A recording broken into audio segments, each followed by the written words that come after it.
دور میں ہوئے، اور وہ صرف ایک صدی کے مجدد نہیں بلکہ وہ مجدد الافسانی ہے۔ اور میں حیران ہوتا ہوں کہ اللہ رب العالمین نے جب بھی ہم مسلمانوں میں کوئی کمزوری دیکھی تو ضرور ایسا دانائے روزگار بھیج دیا جس نے ان تمام کمزوریوں کو ختم کیا۔ اب اکبر کے دور میں چونکہ ہندو بادشاہ کے دربار میں سرایت کر چکے تھے اور انہوں نے کوشش کی، اکبر کو کہا کہ یہ جو قربانی پر آپ گائے ذبح کرتے ہیں اس پر پابندی لگانی چاہیے اور سجدہ تعظیمی ہونا چاہیے ضرور، آپ بہت بڑی ہستی ہیں۔ ان کو تو انگریز نے بھی اس کو اکبر کو دی گریٹ کہا ہے، تو بڑا اس کا ایک دنیاوی شان و شوکت تھی۔ تو اس وقت جب کہ اللہ رب العالمین کی توحید پہ خطرہ محسوس ہوا تو اللہ رب العالمین نے اس وقت بھی ایک مجدد بھیج دیا۔ اور اس عجیب بات یہ ہے کہ یہ دو مجدد آئے، وہ 1000 سال کا مجدد، یہ 1 صدی کے مجدد۔ جب خطرہ محسوس ہوا لا الہ الا اللہ محمد رسول اللہ کے پہلے حصے لا الہ الا اللہ توحید پہ جب خطرات منڈلانے لگے تو رب العالمین نے اس وقت بھی ایک مجدد بھیج دیا۔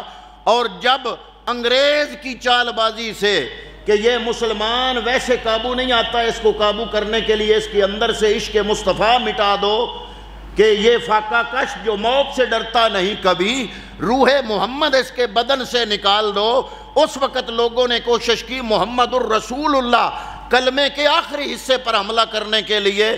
تو محمد الرسول اللہ کی شان کو بچانے کے لیے بھی رب نے مجدد بھیج دیا۔ اور عجیب موافقت ہے کہ وہ مجدد بھی شوال میں آئے،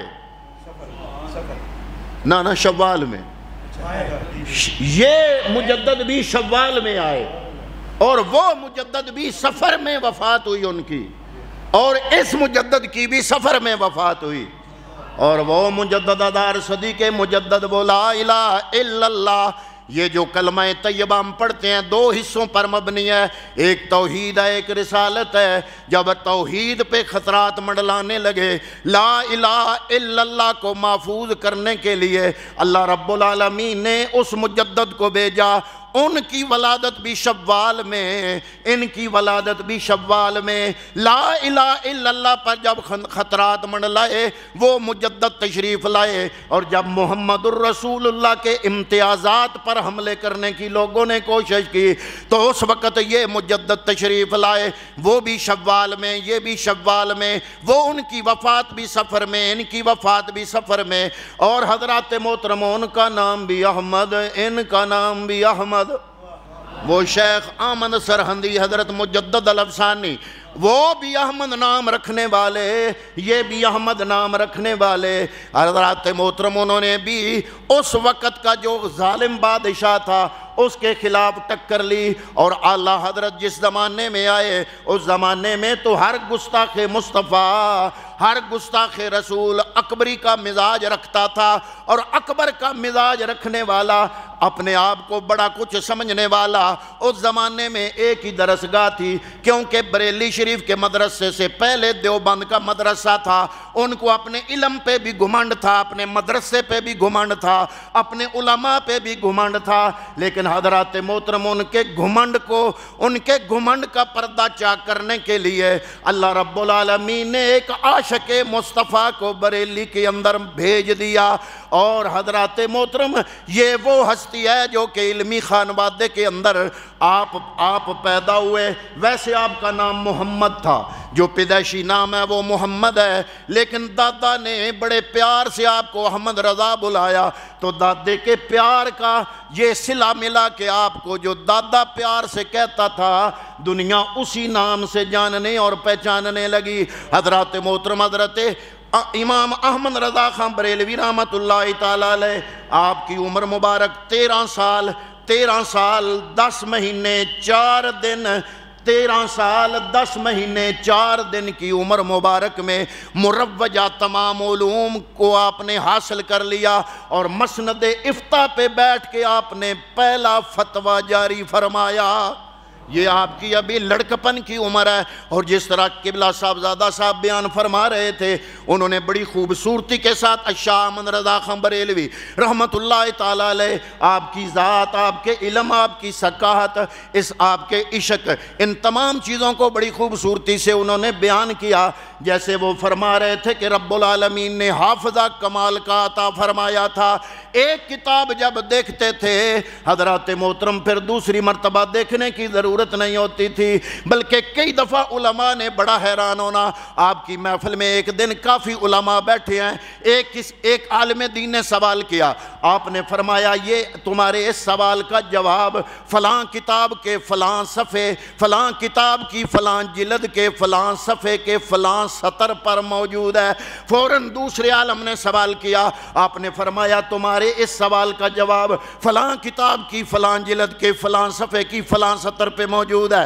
حتیٰ کہ کئی سوالات کیے گئے، جتنے بھی سوالات ہوئے ہر سوال کا جواب آپ نے مختلف کتاب، مختلف جلد اور مختلف صفحات اور مختلف سطروں سے دیا۔ اور جب وہ کتابیں اٹھا کے دیکھی گئیں تو جیسے جیسے اعلیٰ حضرت نے ہر عالم دین کو جواب میں حوالہ دیا تھا، وہ سارے حوالے آپ کے درست ثابت ہوئے۔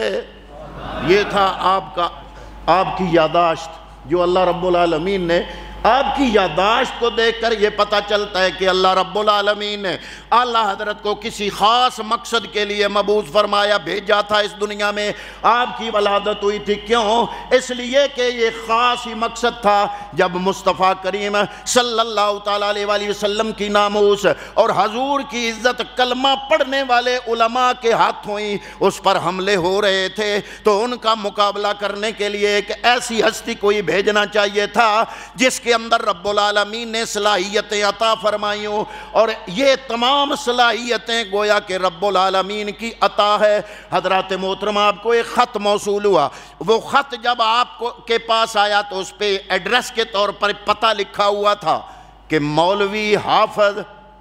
اس زمانے میں جیسا عالم دین کو لوگ کہتے تھے، عام لوگ تو عالم دین کی حیثیت کو نہیں جانتے کہ یہ مفسر ہے یا محدث ہے، یہ مفتی ہے یا مولوی ہے، یہ 10 صورتیں پڑھ کے جو امامت کرا رہا ہے یہ مولوی ہے، یا جس نے مکمل درس نظامی کیا یہ مولوی ہے۔ عام بندہ تو اس میں بھی فرق محسوس نہیں کرتا، لیکن آج سے 1.5 صدی پہلے تو بالکل ہی لوگوں کو پتہ نہیں تھا۔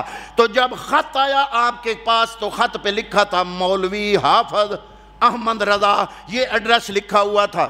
تو امام احمد رضا بریلوی رحمت اللہ تعالیٰ علیہ نے جب ایڈریس دیکھا، اس وقت تھی 27 شعبان۔ تو جب آپ نے دیکھا نا کہ ایڈریس پہ حافظ لکھا ہوا ہے مجھے، تو دل میں سوچا کہ کیوں نہ میں لوگوں کو منع کرنے کی بجائے کہ مجھے حافظ نہ کہا کرو، میں حافظ قرآن نہیں ہوں، لوگوں کو منع کرنے کی بجائے کیوں نہ میں خود محنت کروں، کوشش کروں اور میں قرآن حافظ کر کے حفظ کر کے لوگوں کی توقعات کے مطابق اپنے آپ کو بنا لوں۔ یہ 27 شعبان کی تاریخ تھی۔ اعلیٰ حضرت نے اسی دن پہلا پارہ یاد کر لیا، دوسرے دن دوسرا پارہ، تیسرے دن تیسرا پارہ، پھر جناب رمضان المبارک شروع ہوا۔ رمضان المبارک میں آپ نے تراویحوں کے اندر قرآن پاک سنانا شروع کر دیا۔ جو 27 شعبان سے شروع کیا تھا وہ جناب آپ نے قرآن پاک اس کی تلاوت تراویحوں میں سنانی شروع کر دی۔ جب 27 رمضان المبارک کی تاریخ آئی، جب 27 رمضان المبارک ختم قرآن پاک بھی تھا اور اعلیٰ حضرت حافظ قرآن بھی مکمل بن گئے تھے، اور روزانہ کے معمولات میں فرق نہیں آیا، اپنی عبادات میں فرق نہیں آیا، اپنے وظائف میں فرق نہیں آیا، اپنے معمولات میں فرق نہیں آیا۔ روز ایک سپارہ حفظ کرتے ہیں، یاد کرتے ہیں، رات کو تراویحوں میں سنا دیتے ہیں۔ 27 رمضان کو ختم ہوا اور 27 رمضان کو اعلیٰ حضرت امام اہل سنت مکمل حافظ قرآن بن گئے۔ تو جس طرح فرما رہے تھے صاحبزادہ صاحب، صرف ذہانت ہی بہت زیادہ نہیں تھی، اللہ رب العالمین نے ذہانت کے ساتھ ساتھ شرافت انتہا کی عطا فرمائی، شرافت کے ساتھ ساتھ اخلاق عالیہ انتہا کے عطا فرمائے۔ یہ ایک بڑا عجیب تاثر پیش کیا جاتا ہے اعلیٰ حضرت کے بارے میں. لوگ سمجھتے ہیں کہ جناب وہ بڑے عام یہ جو تاثر دیا جاتا ہے کہ وہ بڑے سخت مزاج تھے. نہ اعلیٰ حضرت سخت مزاج نہیں تھے. اعلیٰ حضرت بڑے نرم مزاج تھے. اور جب کسی کافر کو بھی آپ نے مسلمان کرنا ہوتا تو نرم مزاجی سے کام لیتے. سخت مزاجی آپ کی اس وقت ہوتی تھی جب جانتے بوجھتے مسلمان ہوتے، کلمہ پڑھتے، اپنے نبی کا امتی ہوتے ہوئے، جب کوئی اپنے آپ کو مولوی کہلاتے ہوئے، جب محمد مصطفیٰ صلی اللہ علیہ وسلم کے اختیارات پر، آپ کی نورانیت پر، آپ کے علم غیب پر جب کوئی اعتراض کرتا تھا. حضرات محترم، اگر میں آپ کو کہہ دوں کہ آپ کا ایک کتا ہے، ایک آپ ہو، آپ اتنے ہی جانتے ہو جتنا کتا جانتا ہے، آپ کا کیا ری ایکشن ہوگا؟ آپ کو میں کہوں کہ آپ اتنے ہی جانتے ہو جتنا ایک کتا جانتا ہے. یا میں دوسرے مکتب فکر کے کسی عالم کا نام لوں کہ مولانا اشرف علی تھانوی صاحب اتنا ہی جانتے تھے جتنا ایک کتا جانتا ہے. حضرات محترم، اشرف علی تھانوی کا سارا مکتب فکر میرے پیچھے پڑ جائے گا. آج تو ویسے بھی میڈیا کا دور ہے، میری درگت بننی شروع ہو جائے گی کہ اس نے اتنی بڑی گستاخی کر دی ہمارے عالم دین کے بارے میں. اگر ایک عالم دین کو کہہ دیا جائے کہ تیرا علم اور کتے کا علم برابر ہے تو پھر ذرا اعلیٰ حضرت کو دیکھو کہ جوش کیوں نہ آتا، غصہ کیوں نہ آتا. حضرات محترم، جب آپ کے سامنے لوگوں نے کہا کہ نبی کا علم اتنا ہی ہے جتنا کسی کتے کے پاس ہوتا ہے، لوگوں نے جب یہ سوالات کیے، اعلیٰ حضرت کی اس وقت رگ پھڑکتی تھی. وگرنہ یہ نہیں ہے کہ اعلیٰ حضرت علم کی انتہا تھی، فقاہت کی انتہا تھی، ذہانت کی انتہا تھی، یاداشت کی انتہا تھی، لیکن اس کے ساتھ ساتھ اخلاقیات بھی انتہا کے تھے. ایک دفعہ آپ زور کی اذان ہو گئی، آپ بیٹھے ہوئے ہیں، آپ کے پاس کچھ علماء بھی بیٹھے ہیں، اور میں قربان جاؤں ان علماء میں بڑی ہستیاں جن کے آپ نام جانتے ہیں، کچھ کے نام قبلہ صاحبزادہ صاحب بھی لے رہے تھے. جناب زور کی اذان ہو گئی، اتنے میں ایک آریہ بندہ، آریہ مذہب کا غیر مسلم بندہ آپ کی خدمت میں آیا. کہتا ہے میرے کچھ سوال ہیں، اگر میرے سوالوں کے آپ جواب دے دیں میں آپ بھی مسلمان ہو جاؤں گا، میری بیوی، میرے بچے، میرا سارا خاندان مسلمان ہو جائے گا. اس وقت جب وہ آریہ آیا آپ کے پاس تو آپ کے پاس علماء موجود تھے. ان علماء میں ایک نام ہے حضرت مولانا سید نعیم الدین مراد آبادی رحمۃ اللہ تعالیٰ علیہ، آپ بھی بیٹھے ہوئے ہیں، اور ایک مولانا رحم الہی صاحب آپ بھی بیٹھے ہوئے ہیں پاس. حضرات محترم، اعلیٰ حضرت فرماتے ہیں کہ زور کی نماز کا وقت ہوا چاہتا ہے، اذان ہو گئی ہے، ہم مسجد جانے لگے ہیں، آپ بیٹھو، ہم نماز پڑھ کے آتے ہیں، آپ کو مطمئن کر کے بھیجیں گے، سارے سوالوں کے جواب دیں گے. وہ کہتا ہے جناب جاتے جاتے سنتے جائیں، میرے 3 سوال ہیں، ان 3 سوالوں میں ایک سوال یہ بھی ہے، آپ نے یہ جو کہا کہ زور کی نماز کا وقت ہو رہا ہے، میں جا رہا ہوں زور کی نماز پڑھنے، ایک سوال میرا یہ بھی ہے کہ آپ مسلمان 5 وقت کیوں نماز پڑھتے ہو؟ حالانکہ جو ہمارا رام ہے، ہم تو کہتے ہیں کہ اس رام کی جتنی زیادہ عبادت کی جائے کم ہے، ہم نے وقت مقرر نہیں کیا ہوا، ہر وقت ہم عبادت کرنے کے حق میں ہیں. آپ نے یہ 5 کیوں کہے؟ حضرت سید نعیم الدین مراد آبادی رحمۃ اللہ تعالیٰ علیہ نے جواب دیا. اعلیٰ حضرت کی خدمت میں بیٹھے ہیں، اور یہ سید نعیم الدین مراد آبادی کون ہے بھلا؟ یہ سید نعیم الدین مراد آبادی وہ ہیں جو خود بھی مفسر قرآن ہے، اور یہ سید نعیم الدین مراد آبادی وہ ہیں جو میرے پیر و مرشد حضور ضیاء الامت پیر محمد کرم شاہ الازہری کے استاد ہیں. اور نعیم الدین مراد آبادی نے جب پیر کرم شاہ کو پڑھا کے فارغ کیا تو آپ کا یہ جملہ بڑا مشہور ہے. آپ نے فرمایا میں اللہ کا شکر ادا کرتا ہوں، میرے پاس جو امانت تھی میں نے وہ مستحق شخص کو دے دی. اس حوالے سے میں اپنے آپ کو بڑا خوش بخت سمجھتا ہوں کہ میرے جیسا گناہگار، کم علم، کم عقل بندہ جو عمل میں بھی کوتا ہے، دانش میں بھی کوتا ہے، علم بھی کم ہے، لیکن اس کے باوجود نسبتیں رب نے بڑی پیاری عطا فرمائی. جو میرے استاد ہیں وہ بھی مفسر قرآن ہیں، اور جو میرے استاد کے استاد ہیں وہ ہیں جناب سید نعیم الدین مراد آبادی، وہ بھی مفسر قرآن ہیں، اور ان کے جو استاد ہیں وہ اعلیٰ حضرت امام اہل سنت ہیں. تو اس طرح میں اللہ کا کروڑا شکر ادا کرتا ہوں کہ اعلیٰ حضرت اور مجھ کمینے جیسے عام جیسے بندے کم علم بندے کے درمیان دو جلیل القدر استاد ہیں اور دونوں مفسر قرآن ہیں۔ اس لیے جب میں اعلیٰ حضرت کی بات کرتا ہوں اندر سے کرتا ہوں، میری روح بھی مطمئن ہوتی ہے، میرا دل بھی مطمئن ہوتا ہے کہ میں اپنے پردادا استاد کا ذکر کر رہا ہوں۔ تو حضرت نعیم الدین مراد آبادی فرماتے ہیں یہ سوال جو تم نے کیا یہ تو تمہاری کتابوں میں بھی لکھا ہوا ہے۔ اس نے کہا کون سی کتاب میں؟ حضرت مولانا رحم الہی پاس بیٹھے تھے، انہوں نے کہا میرے گھر میں وہ کتاب پڑھی ہے تمہارے مذہب کی اور اس کا نام ہے ستیارت پرکاش، اگر کہو تو وہ میں لا کے تمہیں دکھا دیتا ہوں۔ تمہاری یہ بات تو تمہارے مذہب کے بھی خلاف ہے کہ تم کہتے ہو کہ رام کی ہر وقت عبادت کرنی چاہیے۔ مسلمانوں تم اپنے خدا کے عبادت کرنے کے لیے 5 وقت تم نے کیوں مقرر کیے ہوئے ہیں؟ مقرر تو تمہارے مذہب نے بھی کیے ہوئے ہیں۔ تو اس نے کہا کہ اچھا کتاب منگا دو۔ امام اہل سنت امام احمد رضا خان بریلوی رحمۃ اللہ تعالیٰ علیہ نے اپنے دونوں شاگردوں کو فرمایا، حضرت نعیم الدین مراد آبادی اور مولانا رحم الہی، فرمایا چلو ہم نماز پڑھنے چلتے ہیں، تم بھی ساتھ آ جاؤ، ہمارے ساتھ آ جاؤ، ہم نماز پڑھیں گے، نماز پڑھ کے واپس آ کے تمہارے سارے سوالوں کے جواب دیں گے۔ اتنے میں کوئی بندہ بھیج دو وہ تمہارے گھر سے وہ کتاب اٹھا کے لے آئے، اتنے میں ہم نماز پڑھ کے واپس آئیں گے، اتنے میں کتاب آ جائے گی۔ اللہ حضرت امام اہل سنت نماز پڑھنے چلے گئے۔ یہ جب تینوں ہستیاں اندر گئیں تو وہ کافر آریہ بندہ مسجد کے دروازے کے باہر سیڑھیوں پہ بیٹھ گیا کہ ابھی نماز مکمل ہوتی ہے تو یہ نکلتے ہیں باہر۔ جب نماز مکمل ہوئی اللہ حضرت ان دونوں بزرگ اپنے شاگردوں کو ساتھ لے کر حضرت سید نعیم الدین مراد آبادی اور مولانا رحم الہی کو ساتھ لیا، اپنے کاشانے پہ پھر آ گئے، وہ کافر بھی پیچھے پیچھے آ گیا، اتنے میں کتاب آ گئی۔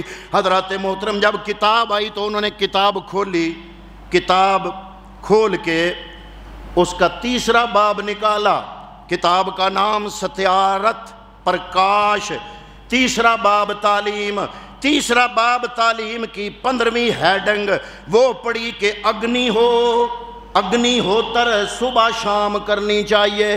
اگنی ہوتر پوجا کو کہتے ہیں، یہ ہندی کی کتاب تھی، یعنی اگنی ہوتر صبح شام کرنی چاہیے۔ حضرت مولانا رحم الہی نے فرمایا دیکھو یہ تمہاری کتاب ہے، تمہاری کتاب کا 3 باب ہے، اس کی 15ویں ہیڈنگ ہے اور لفظ یہ ہے کہ اگنی ہوتر صرف صبح شام کرنی چاہیے۔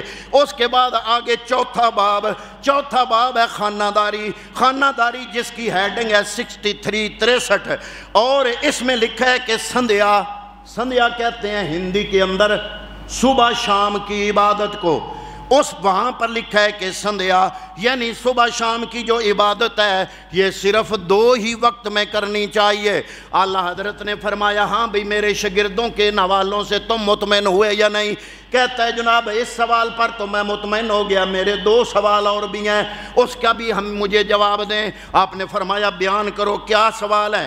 وہ کہتا ہے جناب میرا دوسرا سوال یہ ہے کہ قرآن تھوڑا تھوڑا کر کے کیوں آیا؟ اگر اللہ نے یہ نازل کیا ہے، رب چاہتا تو ایک بار ہی نازل فرما دیتا، یہ قرآن تھوڑا تھوڑا کر کے کیوں آیا؟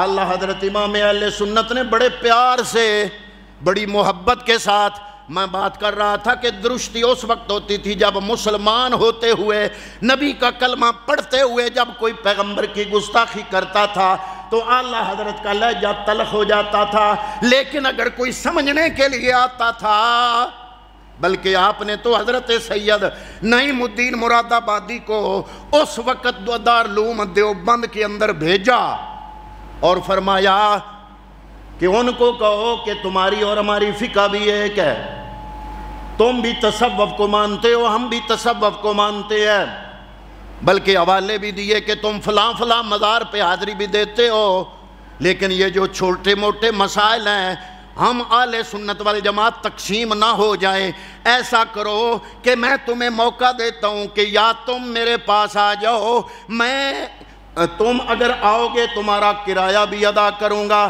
حفاظت کا ذمہ دار بھی ہوں گا، یا پھر مجھے بلا لو۔ اور اکثر جب ایسے سوالات اٹھتے تھے آپ خط لکھتے تھے، اور خط میں جوابی لفافے کے ساتھ، کہ ان کو خط پر بھی پیسہ نہ بھرنا پڑے، جوابی لفافے کے ساتھ آپ خط و کتابت بھی کرتے تھے کہ خدا را امت کو تقسیم نہ کرو۔ لیکن انہوں نے، ان کو زوم تھا یہ کہ ہم بڑے مدرسے والے، ہم بڑے بڑے مولوی، اور یہ ایک درویش ایک علاقے میں بیٹھا، بریلی چھوٹے سے شہر میں بیٹھا، یہ ہمارا کیا کرے گا یا کیا مقابلہ کرے گا۔ لیکن انہیں پتہ نہیں تھا کہ چونکہ ان کو زوم تھا، ناز تھا، تکبر تھا علم پر، اور یہ جو درویش جس کو وہ ہلکا لے رہے تھے، یہ درویش خود نہیں آیا تھا بلکہ محمد مصطفیٰ کا بھیجا ہوا تھا، اور ان کو یہ اندازہ نہیں تھا کہ یہ درویش جو بیان کر رہا ہے، کل کو یہ درویش کا جو مکتب فکر ہے یہ پورے فکر کے ساتھ اہل سنت میں سامنے آ جائے گا۔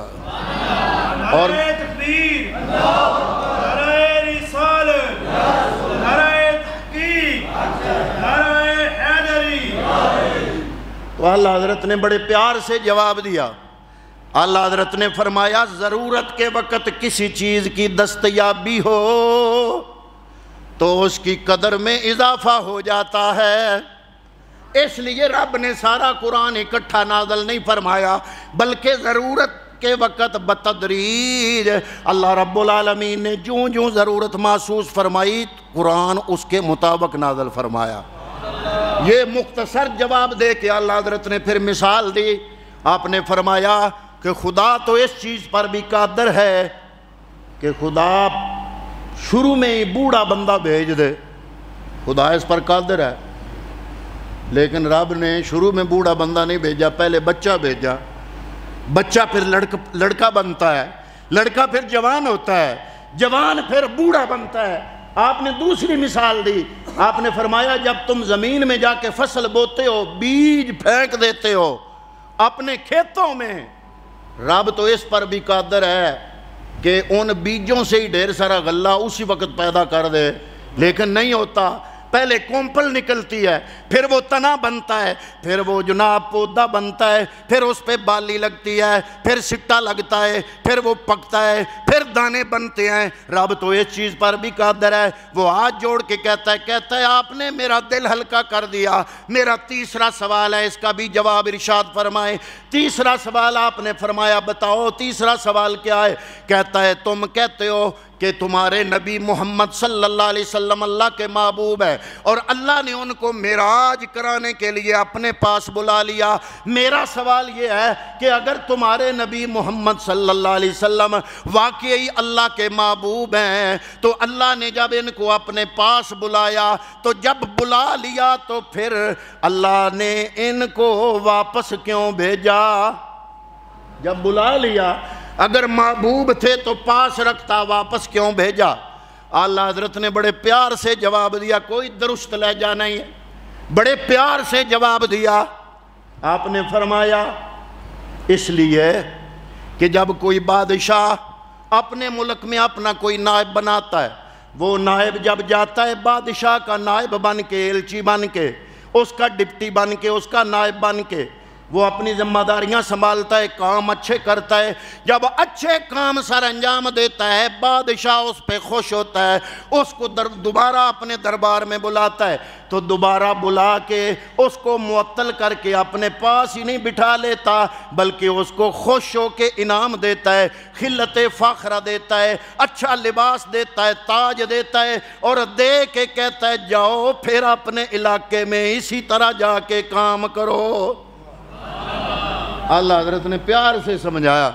وہ بندہ کہتا ہے جناب میرے دل کی تشفی ہو گئی ہے، اللہ حضرت کی نرم طبیعت کی وجہ سے اور ان کے سوالوں کے جواب حکمت کی وجہ سے دینے کی وجہ سے اللہ حضرت نے فرمایا کہ میں نے تمہارا دل مطمئن کر دیا تو اپنا وعدہ پورا کرو۔ وہ کہتا ہے حضرت آپ تشریف رکھیں، میں سارا خاندان لاتا ہوں، پہلے آپ مجھے کلمہ پڑھا